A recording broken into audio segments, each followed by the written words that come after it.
to the bottom of the ninth as the Phillies have returned back from the All-Star break to take the lead against the Pittsburgh Pirates and now hopefully hold on to it. Welcome to PHLY Phillies podcast. Tyler Zulli to my... Nope. It's technically my left, though. But on the computer, you're my right. Or whatever. No, whatever. Now I'm all confusing myself. Welcome in. I've got Tyler Zulli. I'm Renee Washington. Glitch in the matrix. Flight patterns are delayed. Got John Foley joining us later. Yeah, flight patterns are delayed. Things are happening. Things are going crazy. I don't know what's happening in the world, but I know what's happening in the baseball world, and that's the Phillies are trying to hold on for a first win after the All-Star break. Tyler, it's been interesting. Jumped out with a 3-0, quick 3-0. I was like tweeting out excited, like, oh, the Phillies are back. 3-0 early, first inning. Another game, they score first. They jump out to a quick lead. But then the Pirates answered back, and here we are. And the close game alert as we're heading in the bottom of the ninth, holding on by a hair. Literally. Yeah, if you like offense, this one's for you. Renee, you and I have talked a lot about pitching, pitchers' duels and pitching matchups. This certainly was not one of them. From the jump, it looked like neither starting pitcher really had a lot of life. And in different ways. Obviously, Martin Perez is not a flamethrower by any means, but he really just was around the plate a lot. And then when he would get deep into counts and get into some trouble, and then he'd have to, really be around the plate. And when you're throwing 91 and you're kind of your whole concept as a starting pitcher is to be a junk baller, is to be a guy that changes speeds, throws a lot of strikes, doesn't get behind, fools hitters. You can't fall behind in counts the way that he did, a decent bit today. And it was kind of funny because he struck out Kyle Schwarber on 4 pitches to begin the game. And then the floodgates opened from there. So Martin Perez just didn't have it today. Aaron Nola, inversely, just wasn't missing bats. Like there was a ton of pitches like in that nitro zone. There was a ton of pitches that were squared up hard. I know we'll talk about a lot of the exit velocities for today's game. There were 12 balls so far. This game's not over yet, but there were 12 balls that were hit at 100 miles an hour or more between both offenses. 10 of those resulted in at least a base hit or better. Only 2 of those 100-mile-an-hour exit velos were recorded outs over the course of the game, and I believe hard hit percentages, both teams were up towards 40 or above. If you like offense, this was the game for you. If you like pitching, you might want to shield your eyes and maybe turn to tomorrow and hope it's a little bit better. I mean, was it great offense? We had 6 runs scored in the first inning, and then it kind of was like the air was let out of the balloon and it got flat. Granted, we've seen runs scored. We've seen for both teams them shaking off the cobwebs coming out of the All-Star break. I did expect that it was going to take time for teams in general. You're getting going. You either had guys that were off, and I know we were hearing all the different travel plans and recovery plans and rehab plans that guys had, taking some time with their families. It was going to take time to get back. And so I anticipated that there was going to be kind of like the hangover of the All-Star break. We saw it with the London series. We've seen it all the time. When you have such a change in your schedule and your routine for guys that are, down to a science with their routine. So as you mentioned, like it was just kind of a game that had a little bit of everything and also a lot of nothing at the same time. Like it's been feeling like a game where we're just like, well, we're back and let's get back into a routine so the team can look like themselves again. Because right now, it's just like, okay, it was exciting to start. It kind of dropped off, but it's been also a really long game. I mean, we're at the 3-hour mark at this point. It certainly has been a long game. And that's kind of, again, that's product of neither starting pitcher really having a whole lot to offer today. Aaron Nola, I think, really kind of labored through, ended up getting through 5 innings and throwing 80 pitches. Martin Perez didn't get out of the 4th. And it seemed like every time the Phillies would answer, the Pirates would respond, and then the Phillies would respond, and then the Pirates would respond. And that's kind of what the Pirates are this year. Like, the Phillies are a legit offensive force and can hang a crooked number on you in any particular inning. They did it in the first. They've scored 7 tonight. But the Pirates are a really scrappy bunch, and they are headlined, obviously, by 2 really stud in the making starting pitchers Paul Skeens and Jared Jones. But this offense just doesn't quit. It's a bunch of dudes, like their offense is their best players, Brian Reynolds and O'Neal Cruz. They're their 2 best players. Right. But their headline, they're not like they don't bottom out. They've got just a bunch of guys who are just going to grind out at bats. We talked about pre-show. Connor Joe didn't start today. He's the type of guy that you just like, the kind of guy you want on your roster. He's a professional hitter. He knows what he's doing. Can play multiple positions. Is a type of starter on a bad team, maybe a fourth outfielder on a good team. But it's a scrappy bunch, and you kind of knew heading into this series you were going to get a Pirates team that wasn't going to quit on you. Yeah, and it's wild. I mean, as you talk about Reynolds and O'Neal Cruz, obviously they're the ones that Jose Alvarado's facing now, and has with the game on the line. You have two guys that are offensively their biggest pieces. This team is a really deceiving team, and to your point, Tyler, I think because of how much we hear about Paul Skeens, and obviously we got to see it on display at the All-Star game, and we all see the numbers and see how well he's coming to the majors. He's a superstar talent, and looks like he has all the makings of a generational talent. Yes. But this team is bigger than Paul Skeens. And I think that's something that does get lost because you look across the board and there's not the flashiest of names, but a Connor Joe's a great example. I know we talked about him on the fantasy team side, but in general, as an actual real life baseball player, he's not going to give you a bunch of fantasy points. He's going to give you a lot of the little things as a team that you need. Andrew McCutcheon's another one that actually does help offensively and does a good job. Brian Hayes is another one that I remember looking at in the offseason, and I've been kind of keeping an eye on because he's definitely a really solid and a great third baseman. You saw some of the plays he made. So this team is one of those deceivingly scrappy teams. They're right around they're at the 500 mark actually coming into today. Yeah. You've seen them win some good games and they've lost some bad games, but they're very, it's not just about Paul Skeens. It's easy to say when he's on the mound, they're going to be good. They're going to win games, but their pitching staff in general is kind of piecemeal outside of the top two of their pitchers, but offensively and in terms of a team wide, they have some pieces here, and this is a tough matchup. I was talking to some of my friends that are not Phillies fans, like, "Oh, you got a tough matchup coming out of the break." I'm like, I know this is not like a cakewalk by any stretch because this is a really deceiving Pittsburgh team. Well, and we talked about it. We knew the second half was going to be a difficult slate, throughout the rest of July and into August, because you're looking at an upcoming group of games where you've got the Yankees, you're going to LA, you have to go to Seattle. Like that West Coast trip in August is going to be a grind, because of the fact that you're playing good teams, and B, you're flying across the country. This Pirates team, I think at the beginning of the year, we all probably would have said is like a year away from being a year away. And now you look at because of the talent they've accumulated, right? We know O'Neal Cruz is a star in the making. Brian Reynolds is just your consummate pro type of hitter. And he's got like his numbers since I believe the beginning of June, he's got a 1+ OPS in the last month or so. And then the young pitching was, how would the young pitching develop over time? They've kind of exceeded my expectations to this point, to a point where in a division where the NL Central is not great, like the Cardinals and the Brewers are above 500. The Pirates are hovering just at about 500. The Reds have kind of disappointed this year.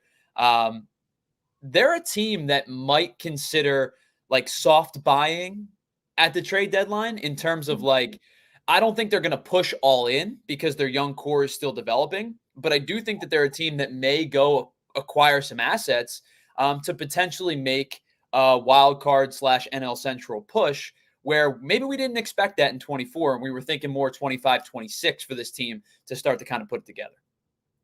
Well, to your point, part of that is Paul Skeens, who changes things up a little bit, say the least, that he might even expedite their process of like turning that corner, the build. But I do think they have the potential to, as you talk about, be a team that might be able to, they're at 500.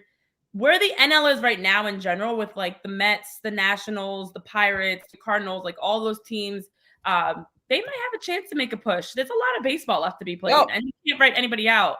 And they're going to take game one of the series. So. Oh, you're ahead of me. Okay, lovely. So yeah, it's okay. This is fine. Everything's fine. We're either going to extra innings or it's going to be a loss. No, it's over. Oh no, it is over. I did see it. Oh crap. Okay. Oh wow. So much for this being a victory show. It's not. It's a loss. This is a losing post-game show is never fun. I know Eugene Krause was saying in the chat earlier we were screwed. I guess we are. That's game. We knew they had the heart of their order was up in a really tough situation. Jose Alvarado on the mound. And I know, Bob Wright, you're talking about Jose and Orion both struggling a bit. You're feeling like Jose is shaky and Orion's velocity was down today. I know we've got to get into it. We did our grades this past week since we had some downtime to be able to take a look and peel back the layers of the numbers and the first half of the season, although technically it's a little more than half of the season, but the first part of the season leading up to the All-Star break. And it is tough because today is a day that you have to take with a grain of salt with everything. I know we're going to get into the entire game as we're now winding down and it's over, but yes, game is over. We're going to look at this game specifically, but I feel like everything has to be said with an asterisk, a disclaimer of it's the first game back from the All-Star break. Let's not hit the panic button, right? Well, I'm not. The one thing I will say is, I mean, they scored 7 runs today. So, I know a lot of people were pseudo complaining about runners in scoring position over like a 2-week stretch, which was fair at times and a little bit of a stretch at times. They did a really nice job of capitalizing today. And again, Martin Perez wasn't particularly strong, but they did what they needed to do to scratch out runs. So offensively, you score 7 runs. This team with this pitching staff scores 7 runs. I would, if you were to give me 100 coin flips on are they going to win the game or are they not going to win the game, I would take that coin to land up yes, probably 85% of the time that they're going to win a game scoring 7 runs. I think that Bob brings up the Kerkering for specifically to me. I think it was a down night velocity. I think it was probably due to time off. I mean, he's been sensational this season. We talked about the numbers on Twitter. Somebody was trying to tell us that he wasn't very reliable. A 1.2 ERA coming into today, a sub-1 WHIP. He was striking out more than a batter per inning. And I think he had given up, 5 earned runs over his last 30 appearances. Unfortunate evening for him to not have a particularly strong day. But in his case specifically, I'm looking at that as a one-off, one-time, unfortunate. Maybe a layoff causes that. Maybe just wasn't comfortable. Whatever the case may be, I'm not concerned about Orion Kerkering in the slightest. To a point where his ERA on a night where he gave up 2 earned runs in an inning pitched rose all the way to 1.7. Yeah. Exactly. We're going to get into all that because officially now, as a motorcycle loudly goes past my house, officially now we are into the post-game show. The Phillies obviously just dropped the 8-7 game and their return back from the All-Star break. A lot to talk through from Aaron Nola all the way through the bullpen to the offensive production, Weston Wilson. We will have also some updates from John Foley, who's going to be joining us later on in the show. So he'll be able to give us some updates from post-game comments around the team from Rob Thompson specifically. So lots to unpack. Game 1, guys. We're back. The Phillies are back. We are back. And it wouldn't be a Phillies game or series if we couldn't start off from the All-Star break. Super excited to be back, only to be disappointed with a loss. But here we are. 8-7 loss to the Pirates. Are you ready? So cheesy. I know. All right, so that'll do it for the PHLY Phillies postgame show. Thanks for tuning in. I am going to go contemplate my life decisions that brought me to this point. But the Pirates are cheesy. I like everything they do around. I understand you are the Pirates, and great, you're leaning into that. But as I was listening to some of their theme nights and learning more about them and just paying attention to them, I'm like, oh, this is so Pirates of the Caribbean. It's frustrating. You play into it a little bit, right? I mean, I guess, whatever. On the outside looking in, I'm sure the Philly fanatic stuff is cheesy to other fans, right? It's all cheesy if you're not a part of it. No, it's not. It's not cheesy. We don't mind that. We do not mind cheese because it's different, though. It's totally different. The Philly fanatic is ours. The Pirates is not theirs. Well, but I mean, they've been the Pirates for 90 years. More than that at this point. No, I could not. So I do want to ask you, because Philly 0024, a lot of Philly number names. I'm struggling to keep up. Says, I don't know how you don't put Strom over Jose there. It's clear that Jose has completely lost his command in the past month. I would have used Strom in that situation as well. And we talked about trusting Jose Alvarado, and I have more trust than most and I understand that the command was an issue again tonight. I would have used Strom in that situation strictly because I trust Strom more than I trust Alvarado, despite me saying I trust Alvarado. I trust Strom the second most in this bullpen. To me, it's Jeff Hoffman, and then it's Matt Strom. And then you can argue amongst yourself whether you want to make it Orion Kerkering and Jose Alvarado 3 and 4 in which particular order. At this point, it's probably currently Kerkering 3 and Alvarado 4. In that sense, I believe they went to Alvarado because of the fact that, and this is just an assumption. I don't know the answer to this question, and it's not going to help you sleep at night either. This is just my assumption as to why they did it. Alvarado has closer experience. I mean, Strom has closed some games so far, but Alvarado has a bulk of closer experience in the closer by committee roles that they have, set for this team. It was Jeff Hoffman against left-handed or against righties and Jose Alvarado against lefties. And you used Jeff Hoffman in the 8th because you wanted to get 3 outs, and they were important 3 outs. And I don't have any issue with using Jeff Hoffman in the 8th inning. In that particular situation, understanding the context of closer roles as they've defined them, I believe that is probably why he went to Jose Alvarado. Would I have gone to Matt Strom? Yeah, I think I would. I'm actually going to simplify it for everybody as to why he went to Jose Alvarado. When's the last time we saw Jose Alvarado, guys? When's the last time we saw Matt Strom? I think that at the end of the day, for Matt Strom to have an opportunity to play in the All-Star game and at least get some pitches in. I know everybody did their own routine outside of the team with the All-Star break. Don't get me wrong. But I think it's just an opportunity to get Jose Alvarado out there. Like, I think that we sometimes overthink the closer and who's coming in high leverage situations. This team has Orion, Jose, Jeff, and Matt. They are a closer by committee as of today, July 19th. Almost forgot the date. I think ultimately what Rob and his staff is doing is strictly trying to manage how often they're able to use their bullpen arms, because this team also typically doesn't have to go deep into their bullpen. Today, you expected it. Aaron Nola only able to go 5 innings. We knew he was going to have a shorter leash. First of all, he struggled in the first inning, giving up 3 runs. Aaron Nola has been great in first innings except tonight. He struggled, which we also expected. I think strictly today, a lot of the tactics you have to keep in mind are because of the All-Star break, not even because of the game. It's not indicative of what you're going to see in September or October. So while this is frustrating because you look at Matt Strom and Jeff Hoffman, who absolutely are the best bullpen arms right now for the Phillies, honestly, we just saw them. They just got a chance to go and get some bullpen sessions and get out in the All-Star game and actually pitch. Granted, not a meaningful game in the same way, but still a game nonetheless. So I do feel like it always comes back to the conversation, as Lisa's mentioning, needing a true closer. Who can they go get? Mason Miller, who the A's say they're not trying to move, by the way. They're not looking to trade it. Mason Miller, that's the last I heard. There are other names out there for who the Phillies could go after. But in this moment, I think the decision for Jose strictly came down to game management. I wouldn't be surprised if Rob and his staff believe we just need to get him out there to throw some innings, throw an inning in a game versus pitches and just a simulated bullpen session or anything like that. I think that's what it comes down to. If that's what the case is, I think it's a glaring oversight by Rob Thompson and Caleb Cotham today.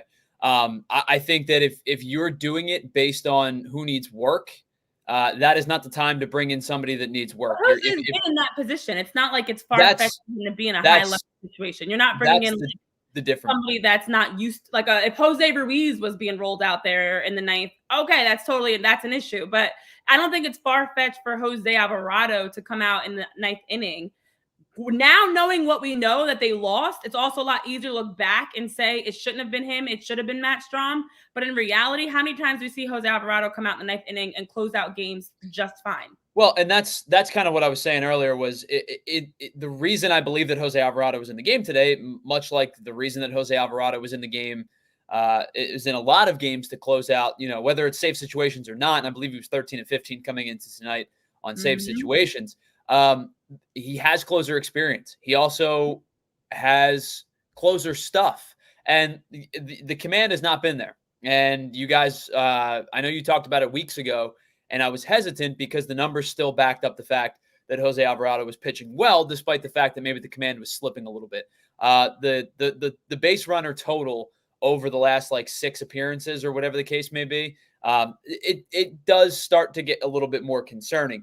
Does this team need a true closer? I don't believe that they do. I do not believe you need a singular closer to win high leverage games, to win playoff games, and to potentially win a World Series. Now, I understand, you look at teams that have won World Series in the past, the Phillies team specifically, right? You turn to Brad Lidge in those moments.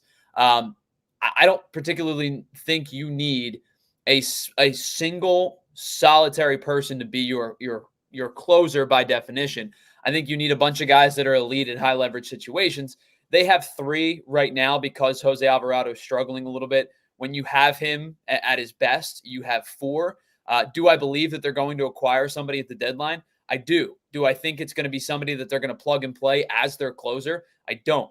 I think Mason Miller, first of all, like you said, I don't believe Mason Miller ends up getting moved this season.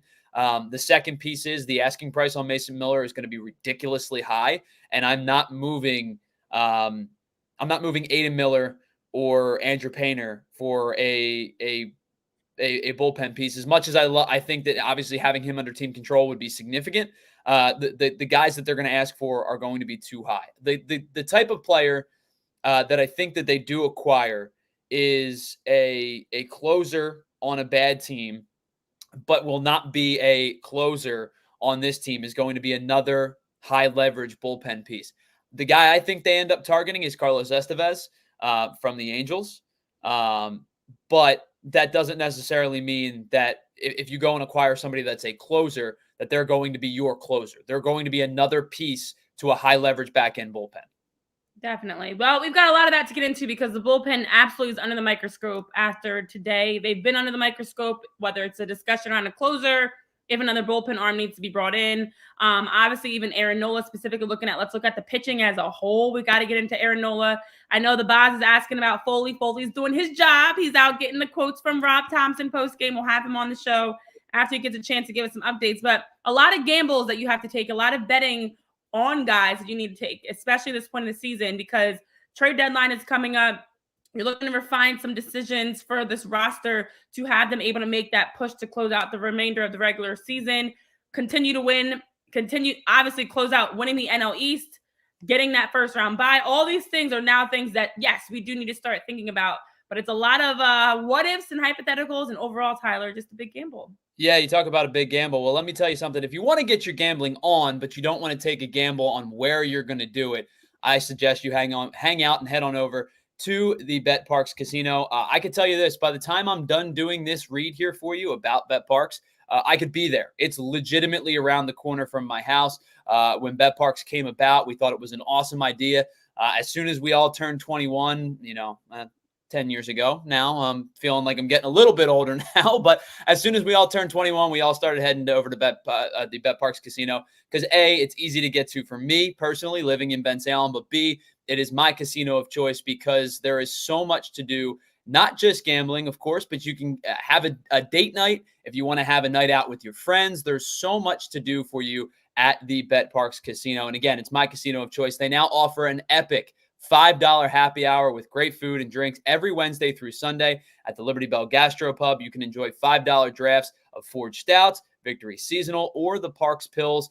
You can also enjoy $5 glasses of Albertoni Cabernet, and of course, any drink of summer, including the $5 Twisted Tea Frozen Whiskey Arnold Palmer. There's a lot to get through there, but let's break it down. Twisted Tea, Frozen Whiskey, Arnold Palmer's. It's been 975 degrees over the last couple of weeks. If you want something that's refreshing, light, and tastes great, that's the way to go. And of course, they have a ton of shows, not just cover bands. There's some amazing cover bands that are there each and every weekend, only at the 360 Lounge. But you can also see headliners every weekend at their 1,500-seat Excite Center at Parx Casino. And just announced on September 27th, you got a chance to go see Tiffany Haddish. So tickets for all shows at parxcasino.com. Visit parxcasino.com. Must be 21 and older. Gambling problem? Call 1-800-GAMBLER. Parx Casino. This is indeed how you win. Oh, indeed. Is that right? Well, you know what would make everything a lot easier if you were trying to figure out how to hire correctly for a bullpen arm and find the right guy to fit the team? Indeed would probably help tremendously with that, because Indeed is driven by the search for better. They want to get you quality candidates, not just quantity candidates.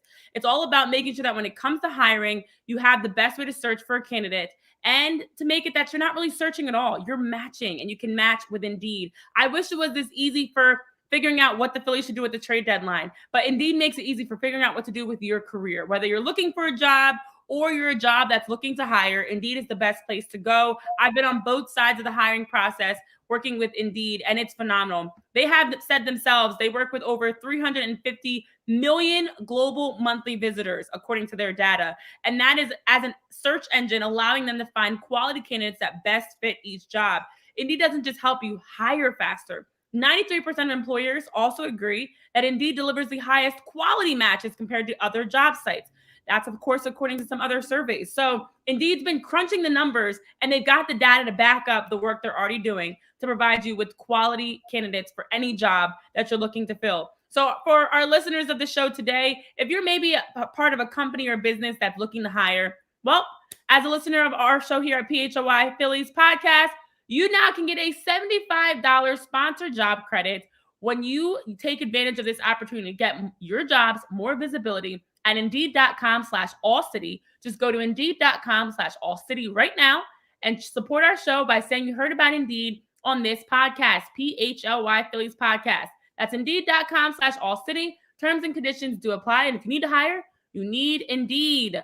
All right, everybody in the chat, I know you guys are still trying to figure things out here with the Phillies bullpen. It's a shame because the Phillies bullpen has been one of the best across Major League Baseball. And this is what we do. We naturally need something that we can look at as an area of concern. It's not even fully an area of weakness. It's an area of concern that makes us wonder, is this going to be the issue that causes them to lose the World Series? That's what it always comes down to. Will this be something that, as we get into the postseason, we're going to be banging our heads against the wall like, I knew it, I told you so, I said back in July that they needed a closer, they didn't do it, and now blah, blah, blah, blah, blah. So the closer conversation continues. The bullpen conversation continues. I know we've talked about it here on the show. There's always value in adding more bullpen arms, obviously, especially bullpen arms that you can count on in high leverage situations. A guy like Jose Ruiz, who I brought up earlier, is not that guy. I don't even expect him to be any part of the run in the playoffs. I don't expect him to be on the postseason roster, period. No, he's not. Gregory Soto, Seranthony Dominguez, they've also been players that we actively have been inconsistently at points liking how they pitch and at points very frustrated by them. The concern definitely comes with Orion and Jose because these are two pivotal pieces of this team. Jeff Hoffman and Matt Strahm have been lights out. That's why they well earned got a chance to go to the All-Star games. But for Jose Alvarado and Orion Kerkering, there have been some dips at times. But the crazy thing is today, Orion gave up multiple runs for the first time ever this season. We haven't seen him give up more than one run in a game, earned run for Orion this season. So he actually has been pitching very well. I know they said that on the broadcast, and I was actually surprised by that number because I thought he had given up multiple runs in a previous game. But Orion, for his first season in the majors, and Jose, I don't know what the issues may be in general. You've got the talent is there. It's now about, can we count on them consistently? And I think for Orion, it's a lot easier for me to point to his issues of being just the simple struggle of learning how to be a pro, taking time to figure out what does a full season with the Phillies look like? How do I manage this? How do I work through, the ups and downs and the travel and all the things that come with being a Major League Baseball player? I think for Jose, we have naturally not seen these types of regressions as much from him. And it's concerning because you wonder, is it too much? Is it dead arm? Is this, that, all these questions start speculating. And I don't know what it would be for Jose Alvarado. I was hoping that the break would help, but also the break for some hurts. You're out of your routine. You're not getting a chance to be in the clubhouse. You're doing all your extra bullpen session and things on your own. It's a completely different week for you. And I don't want to take today and say I'm fully over Jose Alvarado. The concern is, of course, the fact that we've been talking about him for a couple of weeks now. But I do feel like this break was needed. Today is like a blemish for everybody in a way. Both teams. I'll even say the same for the Pirates. I'm needing to reset back from the break. but I do want to keep a close eye on Jose Alvarado. What can get him back to being that consistent high leverage guy they can count on as a closer that he's been for us, even this season that he's been for us? Well, I think take a step back with Orion Kerkering for a second. Like we talked about it at the beginning of the show. It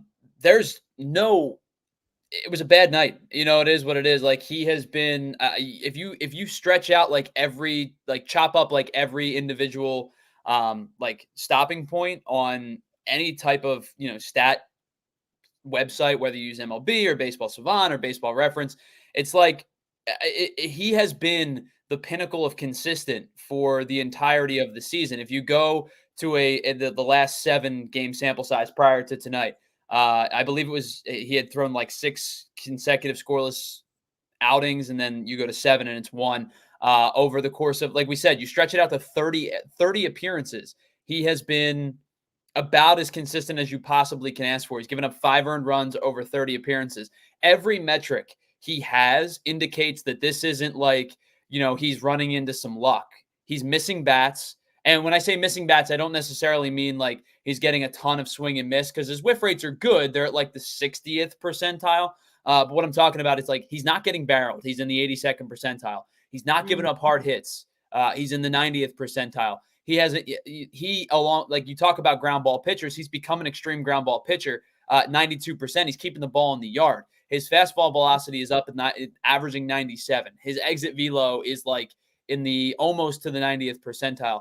Everything that Orion Kerkering, both on the it's that meme where it's like the one is like looking at the wall and the other one's looking at the sunny day. Well, both sides of the bus, looking outside of the bus, are sunny day for Orion Kerkering this year.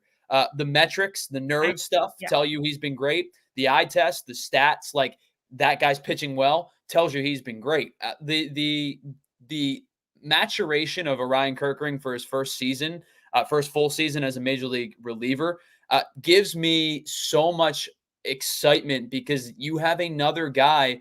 Maybe he's your eventual closer. I don't know if he's eventually an everyday closer, but at bare minimum right now, you have a guy that I would trust in the 7th. I would trust in the 8th. If you want to use him as your closer every now and then, I would trust him in the 9th. Basically what I'm trying to say, and I know I've used this term like 45 times already in this show, he's a high leverage reliever. He's a trustworthy high leverage reliever. Tonight was a bad night. It's unfortunate. It happens. Nobody goes perfect.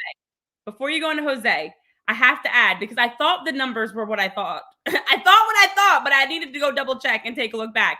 So the worst month this season, for everybody that's ready to complain about Orion Kerkering, who honestly could have been an all-star himself. He would have been an all-star if he wasn't on this team. Right. The worst month of the season for Orion was the month of May, when he pitched a 2.13 ERA and gave up 3 whole runs in the month of May. He improved in June to a 1.59 ERA for the month of June, where he only gave up 2 earned runs. He had not given up a run in the month of July until today. It is July 19th, guys. He had a perfect month of July, hadn't given up a single run until today. So while it's frustrating, and like I said, he hasn't had a game, and I am looking at it, it's correct. He has not had a single game that he's given up multiple runs. He has barely had a month where he's given up multiple runs. Right. He literally, of those 5 runs, 0 in July, 2 in June, 3 in May, he is only giving up 2 or 3 runs per month in every outing. And all the innings that we've seen Orion pitch so far, he still has a 1.72 ERA, a 0.98 whip, 41 Ks on the season. And people are saying they don't trust this man. Every other team would love to have Orion Kerkering coming in as a anywhere in their bullpen. The numbers that he's shown, and it's, as you mentioned, Tyler, it's consistent. It's not a flash in the pan. It's not it's not a luck thing. The velocity is there. This Orion Kerkering is very good. Do not look at today and think all of a sudden we got to move on from Orion and Jose and Sir Anthony, and now we're snowballing it of like the bullpen sucks and they need to go trade right now. To be honest, if they rolled out this bullpen, the Phillies are still very good. Same thing with the outfield. I mean, you could always love the idea to take advantage of the trade deadline to add more. But like I said, there are plenty of teams that would love to have these problems of a bad bullpen arm in Orion Kerkering with a 1.72 ERA and a perfect month of July coming into tonight. Listen, I'm gonna be really point blank about because we saw it on Twitter and I just don't understand it. Maybe it was just somebody not fully understanding the context of the video that we posted. Anybody that's considering Orion Kerkering's season bad is an idiot. Sorry, I'm not gonna. I'm not sugarcoating it. He's been There's fantastic. no way this is considered bad. And so I will say this: I believe that the Phillies are going to acquire some semblance of a bullpen arm. Whether it is a back end of a true closer or not. And that's going to be a conversation that gets had up until July 30th when the trade deadline hits. Do I think they're going to acquire somebody? I would think they're going to. Bullpen, it's never a bad thing for a contending team to acquire a bullpen arm. No. Of what leverage? I don't know. Is it a middle leverage type of guy? In the, Gregory Soto type of range, maybe a righty to match Gregory Soto, who, by the way, I know people were talking about it. They feel like he's like a high wire act, a tightrope act. Gregory Soto has been terrific over the last month plus. Whole stretch of scoreless. It was 9 games he went without giving up a run. So what else can you do? That's his job. Is to not give up runs. Over the course of 7 appearances in July, he's given up 1 earned run in 6 1/3 innings. His ERA now for the season, sorry, I was looking at the wrong number. His ERA for the season is 3.31. This is a guy who, at the end of April, had an 8.6 ERA. He dropped an 8.6 ERA to a 3.5. We're high. He's been at a 3.3. After having an 8 after the month of April, he's been really good in mid leverage situations. Yeah, the command wasn't particularly strong tonight. He got out of the jam that he needed to get out of, and kept the game where it needed to be. Again, it goes back to, do I think are they going to get somebody? I do. If they don't, if they go and make no bullpen moves, I feel really confident in this bullpen come playoff time.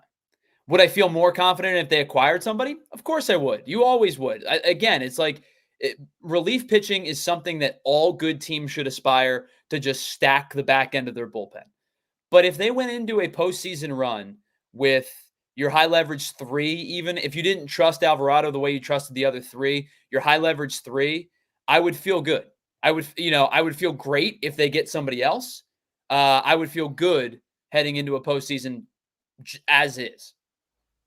Yeah. I mean, that's also, I've heard people complain about Matt Strahm, who was perfect in the month of April and May and didn't give up a run until it was 28, 29 games he went without giving up a run. People are always we're always naturally looking for something to be worried about and to be scared about. We will get into the numbers for Jose Alvarado because his actually are the opposite. It has been a little bit more concerning as of late.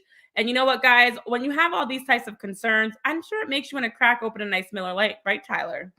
It sure does. And if you give me 30 seconds, because I'm trying to do about 100 different things right now. All right, I'll tell you about our friends at Miller Lite. An amazing setup that I was not prepared for. And that's on me. I got to go back and look at the tape. I got to do a better job. A wonderful job by you, Renee, and a terrible job of hitting my mark. And you would think we're professionals. But a good sign to come. It's the weekend. And it's Friday evening. So maybe you've already cracked open a few. I know that as soon as this show is over, I may go enjoy 1 or 2 on my porch because it's a beautiful evening here in Bensalem. And the beauty of Miller Lite is you can have a Miller Lite just about everywhere. And we talked about it earlier in the show, how it was 1 million degrees this week. It is a much, much more a sustainable, I don't know is the best word to use, evening for you, an enjoyable evening for you to sit out on the deck, maybe crank up some music and put this one behind you and get ready for tomorrow's game in Pittsburgh as well. And the thing with Miller Lite is I can get it just about anywhere. I can find it at my local grocery store. I can get it at just about every beer store that's around me, whether I'm in Bensalem. I was down in Florida last week. I was able to get Miller Lite down there as well. And that's the beauty of Miller Lite is so many things have changed since 1975. One of the things that have not is the great taste and the less filling Miller Lite at only 96 calories. You're not going to feel bloated. If you want to have a couple, especially in the summertime, you don't want to sit there and feel gross after having a couple of beers. Miller Lite is the beer to have. It is the light drinkers beer of choice. And when you're looking for a Miller Lite, again, you can find it anywhere that you need, including you don't even have to go to the store. You don't have to go anywhere because you don't have to choose what's best. Miller Lite has great taste and is less filling, and it tastes like Miller time. Here's what I was about to tell you. To get Miller Lite delivered right to your door, go to MillerLite.com/PHLY Phillies. Or, of course, you can find it pretty much anywhere that sells beer. Celebrate responsibly. Miller Brewing Company, Milwaukee, Wisconsin. 96 calories per 12 ounces, fewer calories and carbs than premium regular beer. All right, guys, this is your time. Come vent with us. Woosah, get all the frustrations out. Every time the Phillies lose, we are ready to hit the panic button. We are getting frustrated. And we at PHLY want to make sure that you have a safe space. This is it. Come as you are. After you've had Miller Lites, before you've had the Miller Lites, happy, sad, after win, after loss, to come hang with us. And we've got some other opportunities for you to come hang with us as well, because at PHLY, we've got much more that's coming in the future for you to check out. We had our golf outing last weekend, which was a hit. Shout out to everybody that tuned in, that came out and supported and was able to have some fun, and it ended up being a beautiful day for golf. We also have some other exciting things as a diehard member, specifically for those tuned in on Twitter, on YouTube, watching back on YouTube, or listening back on podcast platforms. Well, you can catch all of our shows. We've got every day different shows, every team across Philly, premium written content. Our writer John Foley is going to be joining us soon to give us updates on the game. We've got Jim Salisbury that helps with our Phillies coverage. We have a great team that covers every sport. But as a diehard, you get 20% off events. You get merch when you sign up, free merch, free shirts when you sign up and become a member. And we also have a members-only Discord. It's like our PHLY lounge where we can hang and vent and talk through sports and frustrations and all the other things that you might want to talk about: movies, music, food, drinks, you name it. We're talking about it in our Discord channel. And you can become a diehard today at allphly.com. And then also, we've got some exciting things for us because everybody keeps talking about the trade deadline. And guess what? We are too. We actually have a live show around the trade deadline. We've been sharing it with you. You can sign up now on our website. Head over to allphly.com. Sign up for our trade deadline show. It's going down July 30th, which is just over 10 days away. By the time we finish this show, we're going to be that much closer to July 30th. 5 to 7 p.m., we're going to be out at Billy Murphy's Irish Saloon, and we'll have our live trade deadline show. The Phillies will be making a move before the trade deadline, and we will be talking about it at our show live. So plenty of chances to also not to hang with us in person, IRL, as the kids say. Just kidding.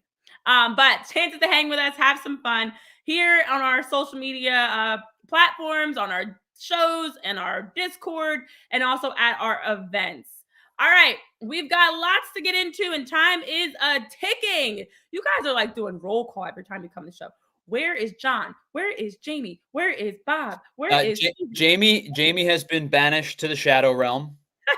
Jamie's on vacation for the week. Yeah, he's back. He no longer exists. We have a deep in an ethereal space. I'm sorry, we have a deep bullpen here, guys. You may not be able to count on the bullpen of the Phillies at times. And my arm's getting a little tired though, Renee. I might need a day off. But listen, I know that we do have opportunities to look at some of the numbers right now because Jose Alvarado is one that is a concern. This I do actually agree with. The Orion talk is blasphemy, in my opinion. But for Jose, that's why I'm shooting that down right now. We're not doing that. The only thing I can actively say I am concerned about with Orion is his age. And that's it. Simply because it's a long season, it's a lot of baseball, and it does take time for you to figure out, again, how to be a pro. So I could see that being a concern. In terms of Jose, though, listen, the last 7 games for Jose, he's got a 9.95 ERA. He's given up 7 runs, 5 walks. He's had 5 strikeouts, a 2.21 whip in his 6 1/3 innings pitched. It absolutely has been a drop-off for Jose Alvarado. Even when you look at the way that Jose started off this season, Jose was lights out in April, was phenomenal. I remember him making plays with his arms, with his legs, April, May, June. And then once we hit July, that's really where the tables turned. Because in April, he had a 0.90 ERA, a 2.13 in May, a 2.79 in July, but then has had a 9 ERA for the entire month for June, 2.79. And then for the entire month of July has had a 9 ERA.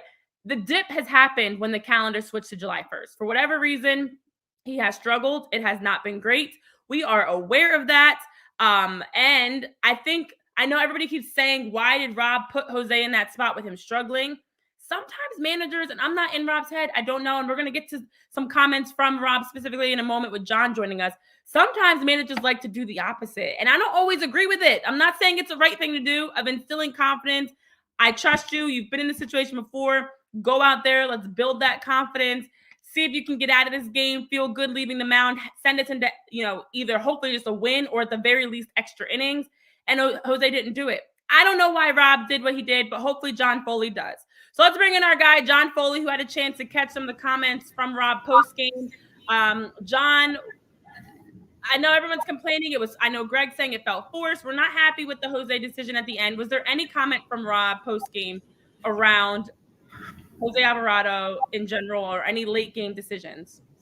He's really not going to tell us outright, but I do think this is probably the last we see of Jose Alvarado in the ninth inning for a little bit. I think he's going to be bumped back down to lower leverage situations, at least for a while, until he sort of gets it back. And Rob didn't have a lot of answers in terms of what's wrong with Alvarado. He said the velocity is there, the stuff's there. He said he didn't get much swing and miss, and indicated that probably means he's missing over the plate. And he was questioned a little about the bullpen hierarchy and who gets used when. And you could sort of tell from his body language that Alvarado is probably going to shift back a little bit. He indicated that it's a fluid situation throughout the course of the season. When guys are struggling, you might have to get bumped down to lower leverage. With Alvarado, obviously, one game too many before getting bumped down. But as you were just speaking about, Renee, you got to show some faith in your guy and give him a chance to fail. And that's exactly what he had and what he did. And, now you might see things reshuffle a little bit. It's tough. When it's working well, the sort of closer by committee is a great unit. When you've got Alvarado and Hoffman and Kerkering and Strom all firing on all cylinders. When it's night like tonight, that old frustration comes back. Like, who's the true closer? Give us a defined role. I know sometimes the lefty-righty matchups come into play, but it felt like Alvarado faced, mostly right-handed batters. So, we'll see what they do here. I still think they'll add a bullpen arm. Mason Miller is the dream. We'll see if that happens.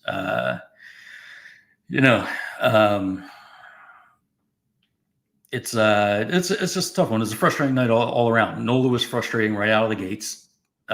Score 3 runs, Nola gives 3 back. Score a run, Nola back. I mean, he just continues to be a very, very frustrating star. I mean, when people really get on him, I'd feel forced to defend him and say, well, wait, look at his overall numbers here. But I absolutely understand the frustration when this is, supposed to be one of your top guys, and he comes out and gets a 3-run lead and hands it right back. Ring, I heard a little bit of the talk just before I came on. I wouldn't worry too much about Kirk Ring. He still has a sub 2.0 ERA. He's your second choice as far as right-handers go. You've got Hoffman.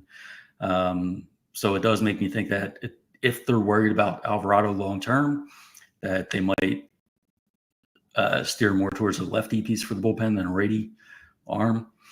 But part of this is Alvarado might just be having a bump in the road if it's not a health issue. He's just got to pitch through it, but hopefully in some lower leverage situations for a while. Yeah. You bring up some great points too, John. I know you're ready to jump in, Tyler. As we're talking through the bullpen, we didn't even have much time and honestly, we jumped right in the bullpen. We skipped over Aaron. Aaron did struggle, and it did feel like, as I wrote this out, I was like, you can't spell Aaron Nola without oh no. Aaron Nola did have. I know. You get to 3. You're going on mute. Bad joke. I know. Aaron Nola had allowed just 1 run in the first inning. I had wrote this down and I was in shock. In his last 14 starts, he had just 1 run in the first inning of all 14 of those starts.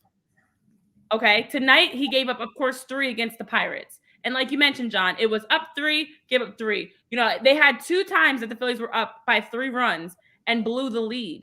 We don't see that often from them. They typically get out, they pounce on opponents. You had 30 pitches that Perez threw early. Like, you did a good job of getting after him in that first inning. The first inning was long, and it was like, okay, this is exactly what you want from the Phillies. Coming out of the break, coming out of the gates hot. But for Aaron Nola, that he has had 7 outings of 7 innings or more this season. That's 5th across Major League Baseball. He also is already into double-digit wins. So although I agree with a lot of concerns about Aaron Nola's 5 innings today, much like we talked about with Orion, you have to look bigger picture. Today was just to get back into the routine day. It's like your first day back from vacation. It takes you some time to kind of reset a little bit and get back into a rhythm. And I do really feel like Aaron's going to be fine. Jose, I'm a little nervous about. I do feel like it could be a hiccup. But Tyler, what are your thoughts overall, Aaron-wise and Jose and everything? Yeah. I mean, I think that Aaron Nola has been much more consistent this season so far. I mean, he's relied on kind of a 5-pitch arsenal. But obviously the premier pitch from him is the knuckle curve.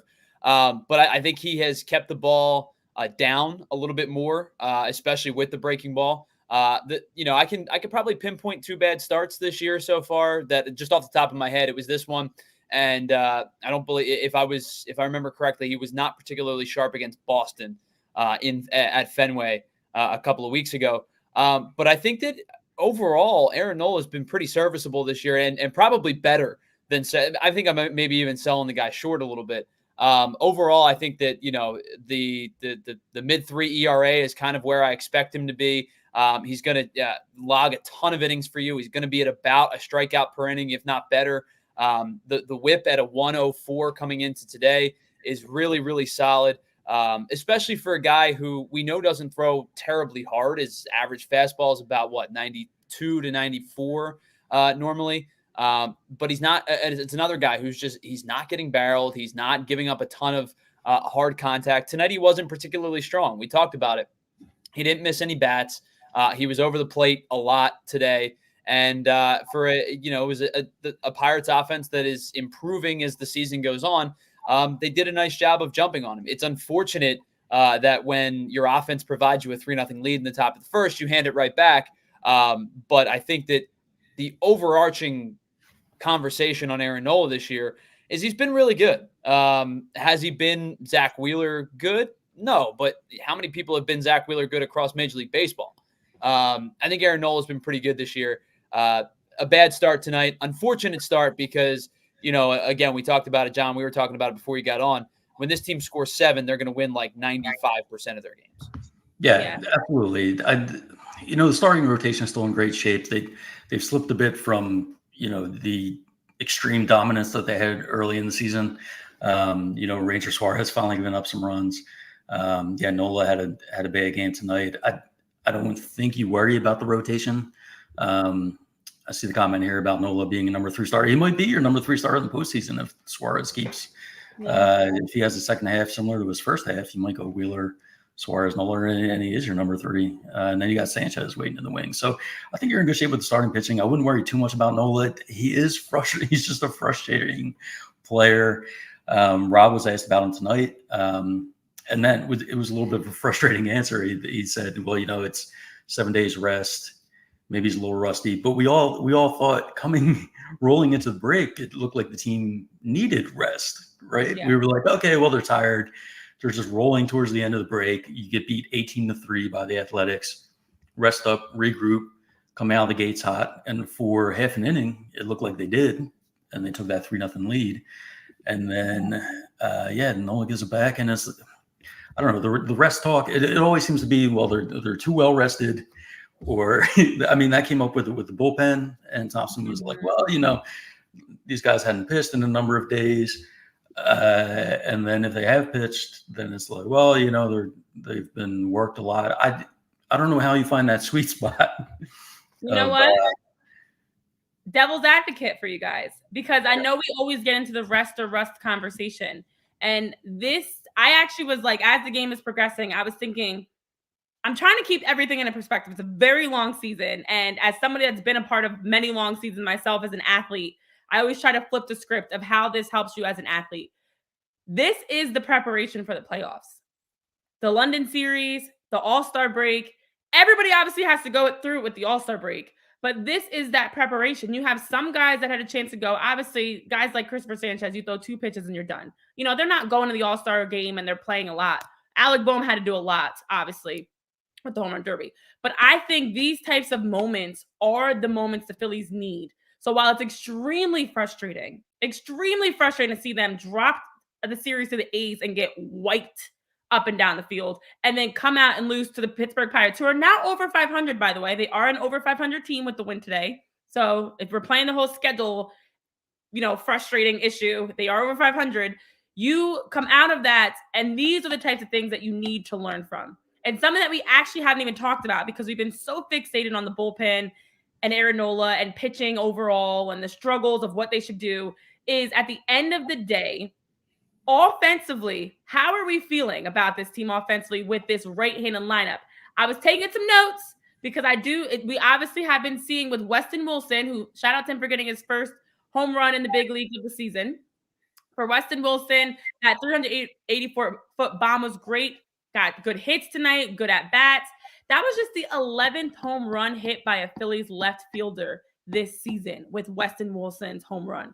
Last season, I know they said on the broadcast, the team did lead Major League Baseball with home runs hit by a left fielder with 35. Of course, Kyle Schwarber was playing in left field at the time. You had Nick Castellanos, who had a 2-run double. That was his 16th double of the year. That was great to see, especially because he had been off to a slow start to start off the season and has drastically improved since May 1st with 28 extra base hits. His RBIs are up. But I feel like at the end of the day, as much as we want to talk about the concerns around what this unit's bullpen looks like, this right-hand, left-hand lineup that we're seeing, Pache, Sosa, Wilson, obviously it'll be JT when he comes back, not Stubbs. Are we comfortable with the Phillies? It seems like they're really trying to roll this out. I think I have some ideas and thoughts on it, but I'm curious to know how you guys feel of this platooning situation in the outfield that the Phillies are rolling out. Is this manageable? Is this something that you think actually can work long-term, especially as you're looking at the playoffs? I think it sure could. It depends on who the platoon is, right? I think with Marsh, you're fine against the right-handed pitching. His numbers there are great, over 800 OPS. So you just need to find his platoon partner that can also give you an 800 OPS from the right-handed side. Weston Wilson looked really great today. If he's that guy, I'm not sure. There's not a lot of time here between now and the break to figure that out. Your worst fear is sort of that Wilson will look fantastic for a week or so and then fall off. That would be the nightmare scenario. Like if you're going to be bad, do it now. So they can go out and make a trade.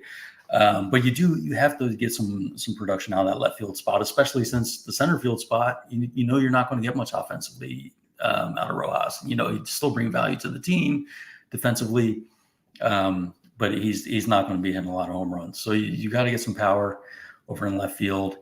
Marsh is fine. And whether Wilson's the guy or whether they need to go out and find someone, to be determined. And you're right, Renee. There's a lot of focus on the pitching because how many runs were scored today. They also still left a lot of meat on the bone offensively.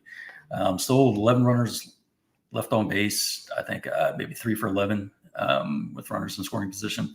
So they had opportunities to really just sort of bust this game open, didn't take advantage of it. And then it came down to the 9th, and we all know what happened there.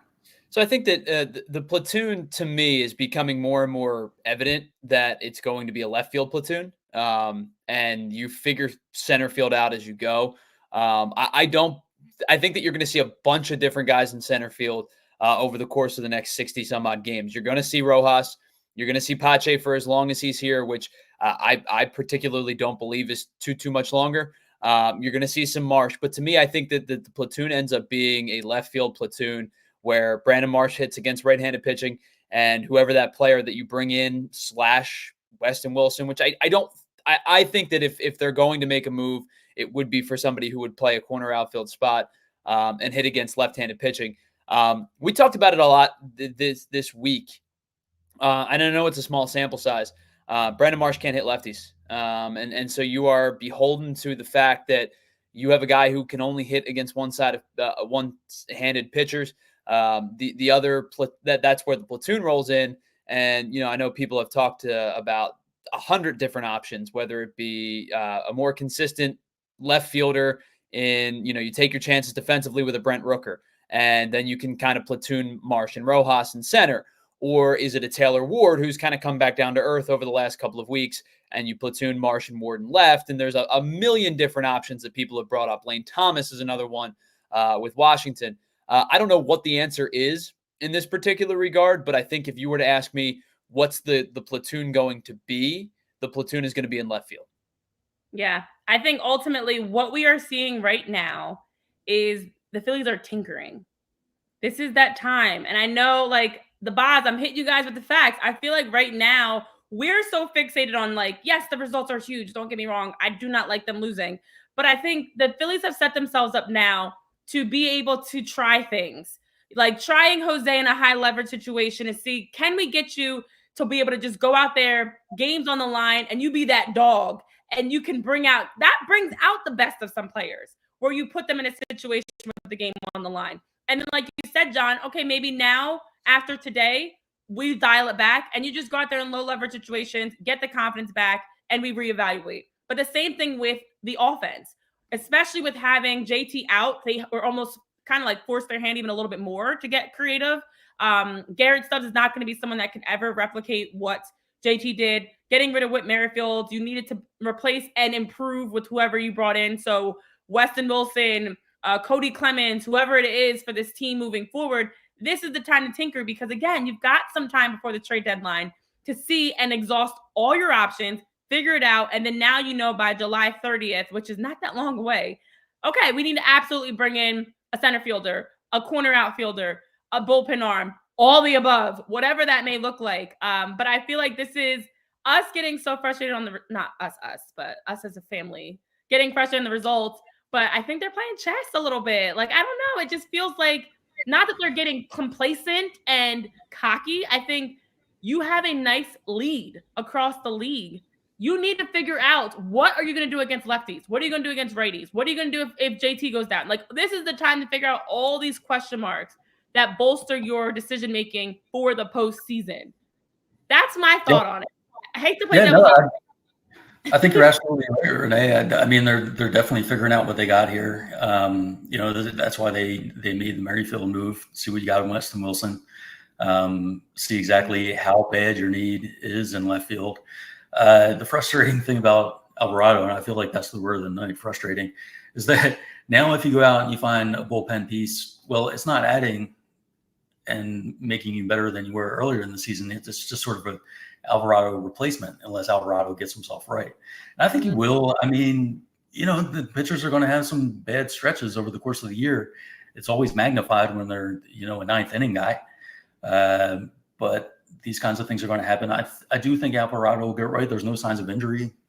But it is always a little worrisome because we remember what he was a couple of years ago before he became so dominant. It was the Jose Alvarado experience, right? It was a Mitch Williams kind of thing, right down the lefty and falling off the mound. You do got to think though that he's gonna figure it out, and if he doesn't, I mean, then a lot of these guys, what it comes down to is if they don't figure it out, then they're not the team that we thought they were. But we saw how good they can be. And they've earned themselves a nice position. They've put themselves in a position where they are able to tinker, right? You're not fighting and clawing. Now, I wouldn't sleep on the Braves, but you got yourself an 8-ish game lead. I think you're fine if you want to try some things out. But yeah, July 30th is just around the corner, so decisions are going to have to be made, and they're going to be hard decisions because you've got some really good prospects you want to hold on to. But you're also so close to this championship level team that you can taste it. It's tough. It's real tough. Would you give up Painter in a Mason Miller deal? So no, I would not. No. Now you're taking us down a rabbit hole. We got to wrap up here. I will say perspective also, excuse me. Last season, Jose Alvarado actually pitched 41 and third innings. Listen, I know when you look over the course of his career, injuries and other things factor into it. But last season, he finished 2023 with 41 and third innings pitched. The highest he's had is 64. That was back in 2018. He actually already has had 39 and a third innings pitched coming into today. Jose Alvarado's also pitched a lot more than usual in his career. Like, I know we talked about this with Ranger, but these are real factors that drastically impact a guy's efficiency as the season goes on. It is mid-July, and he's already nearing what's been his career high for innings pitched over the years. But I know there are some questions regarding JT. That is another factor. Honestly, when you look across the board, it's not just starting pitching. You look across the board, bullpen arms as well. The team is missing JT. His return can't come soon enough. It feels like there was a discussion around him returning back for the Minnesota series. I know that's what we last heard leading into the All-Star break. And then Rob was saying prior to today's game how he's close, he's getting back. So Friday, today's a recovery day for JT. He did rehab with down in Clearwater during the All-Star break. And there's just waiting, of course, to figure out when in Minnesota it's going to be. But it's looking like Minnesota, he'll be back. And then Zach Wheeler with his back spasms, Ranger Suarez with his back tightness. They're both progressing back and expected to be in the rotation against Minnesota. So they both were able to throw at 120 feet on Friday today. Ranger also threw a flat ground session as well. And then Ranger also is throwing a bullpen session Saturday. So it looks like they're getting back. That's another big part of this. The injuries are huge. JT's role outside of what he gives you as a catcher offensively is huge for that relationship with your pitchers. And I do feel like that's a big part of it that they are missing. Positive spin, though, as we wrap up, my last nugget, and then I'll let you guys say your final points. Trey Turner, I know it's brought up in the chat. Today was his 25th game back since he returned June 17th. He had a beautiful 2-run homer. That's his 10th home run since his return. 9 of those came in the month of July. 20 of his 25 RBIs came in the month of July. 25 RBIs and 25 games back for Trey Turner. He's a huge positive and a huge consistent piece that it's been so fun to watch him. Absolutely deserving of like NL Player of the Month for July if this continues. And possibly even, I know people are like, can you get MVP for missing 6 weeks after missing 6 weeks of the season? I don't know, but Trey Turner's been lights out. So last thoughts for you guys, though, as we get ready to wrap up on anything, honestly, that we've touched on. Yeah, last thoughts for me, Renee. I think you're entirely right. Long term, they're in good shape. JT coming back is going to be huge. Suarez and Wheeler getting that rest, healing up. They are going to be fine. There are bright spots like Turner. Weston Wilson had 3 hits today and might be a helpful role player. But, also tonight's also just a night to be mad. Like I think it's totally fine to get mad at your team once in a while. You watch them lose 18-3 to the A's, and then you've got the All-Star break and you're ready to go, and then they have a brutal loss like they did tonight. I think it's fine to be mad at your team and call for everyone to be traded, and we'll all come back tomorrow and feel a lot better if they can get a win. Yeah. I think that there is a breaking point for me where you have absolutely like. Especially in a 162 game season, you have a right to be mad about how a game progressed. And tonight was a game that this team should have won on multiple different fronts, whether your starting pitching's better or your bullpen's better, and I know you guys talked about 3 for 11 with runners in scoring positions, not ideal. But the Schwarber sac fly was necessary at the time. And to me, there's, you can pick and choose a couple of different things. And then there is a stopping point where there was the comment that goes somebody said that this bullpen is average at best or something like that. And I'm not going to scroll all the way back. There's a ton of I saw a lot of not here in this chat, but on Twitter. Get Alvarado off my team. Get Kirk off my team.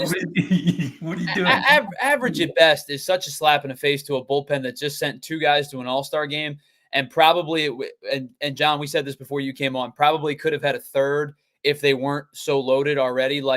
Orion Kirkering on a bad team or a lesser team, I shouldn't even say a bad team with the season he's having, might make a case for an All-Star. So teams. It's as Jonathan puts, it's an annoying loss, and you regroup. And so, like, I think there's just a breaking point between, like, you have a right to be mad, no doubt about it, not going to take it away from you, and also let's not go crazy.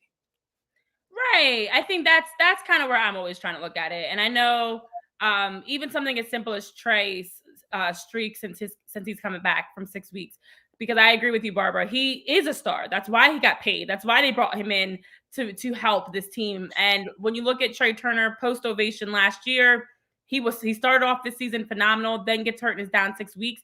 And a lot of players would have came back and struggled. A lot of players would have came back from the All-Star break or are coming back from the All-Star break and struggling. Players would have gotten maybe their first All-Star nod and got a little bit cocky and complacent. Like, there's so many things that the Phillies have had thrown their way and continue to roll through. And so the next piece is you get back JT Realmuto. I think every pitcher could use JT Realmuto back at catcher.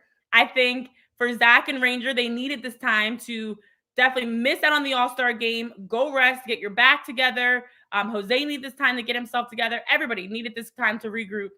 It is absolutely an annoying game, especially because we still have that very sour taste from losing to the Oakland A's. But we're going to slowly let go of that, I hope. Hopefully we're going to move forward. So frustrating times, absolutely yes, but a lot more in store for the Phillies, a lot to look ahead to that you can pinpoint as positives about this group. There's more fun ahead. And again, our trade deadline show, I cannot stress enough because it's really gearing up to have us on the edge of our seats for the next 10 days. I'm going to say 10 because it's basically the 20th now. July 30th. Again, you guys can come hang with us. Let's continue these conversations in person. And when we have that trade deadline live show at Billy Murphy's Irish Saloon, we also will be giving away some tickets. We've got some memorabilia. So some fun opportunities to win some prizes, get some Miller Lite specials. Come hang out with us because the trade deadline is looking so much more exciting, guys. Can I say one thing before we wrap this up? Sure. Who put that graphic together? With Jamie, Jamie so dirty in that picture. He does. He looks excited. It's the trade deadline show. That's his. He's excited. If I were Jamie, I'd be filing an HR complaint for harassment. This excitement, is that what you're saying? Wait, run it back. Let me see it again. I think we look great. I didn't know. I think it's Renee. It's a wonderful picture of you. I'm just giving like a nice side smile. What is Jamie doing? He's thrilled. I'm giving the fake candid pose. You know, when people say like candid, and you're like, but Jamie's cheesing. No, I know he'll be back Monday. I'm sure he'll have some words for all of this. But listen, guys, sadly, Jonathan's right. It might capture Jamie perfectly. Just the quirky goofiness of Jamie. I think the picture definitely fits everything about Jamie that we love as a friend. All right. So that being said, we do have more baseball ahead this weekend.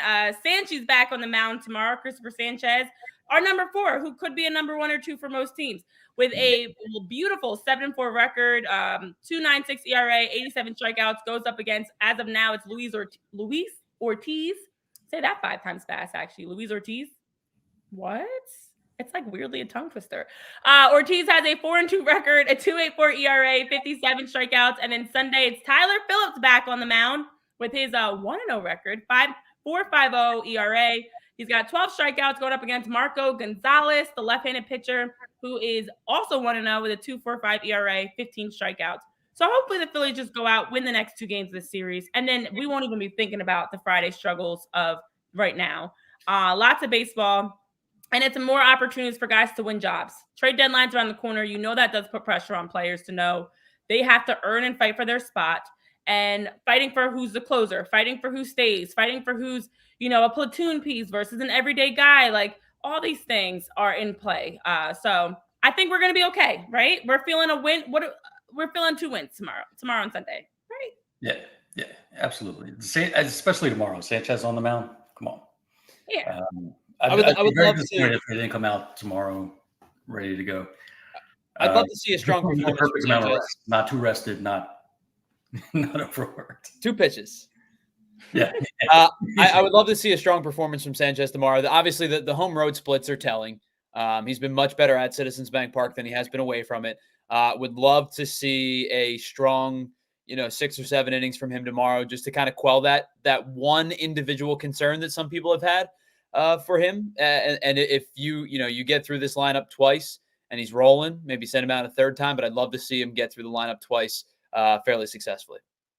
Yeah, and I'm interested for Tyler Phillips. I know in the chat, Philly 007's mentioning, hopefully he's not a Mercado 2.0. I do think this is the time. We mentioned it with Weston Wilson. These guys that get the call up, you can't give us one good game. That's not the expectation. For Tyler Phillips, phenomenal in his debut as a starter. Great to have that family moment. Very memorable. I'm sure he'll remember that the rest of his life, and so will his family and his little boy. But we want to see that continue. And so this weekend is another great opportunity to show if you can be that backup to the backup to the backup for the Phillies pitching rotation. So definitely, it's a lot of tests right now. It's trial and error. It's tinkering. It's figuring things out. But ultimately, the Phillies are still sitting in a great spot, top of the NL, top of baseball, and have set themselves up very nicely. What is it? Still 8.5? I didn't see what the other scores are, but 8.5 teams. The Braves were in a rain delay earlier today. Oh, so that's I'm not right. sure. Because they had a storm. I'm not even sure if they actually. Yeah, they got postponed today. All right, so the Phillies are still 8.5 games ahead of the Braves and still sitting very pretty. The next closest team in the NL are the Dodgers with 56 wins. So when you put in perspective where we are right now, could be way worse problems, guys. Could be way worse problems. But that being said, we'll be back on Monday to continue recapping all that's going on around the team. We will have next week a great schedule for you because we're getting into some watch-alongs. We've got our trade deadline show, so some fun things in person, but also just some more changes to rehash all that's happening around the Phillies. Monday, we are back at 11 a.m. as usual, and we'll have are we? Yes. Wow, we're getting towards the end of July, guys. It's so weird. So hope you guys are excited for us to close out July on a high note. Have a great rest of your weekend, and we will see you guys back here on PHLY Phillies podcast Monday, 11 a.m. for more to recap a weekend one for the Phillies. For John, Tyler, myself, Renee, have a good one. We'll see you guys next time. We all silly like the mayor.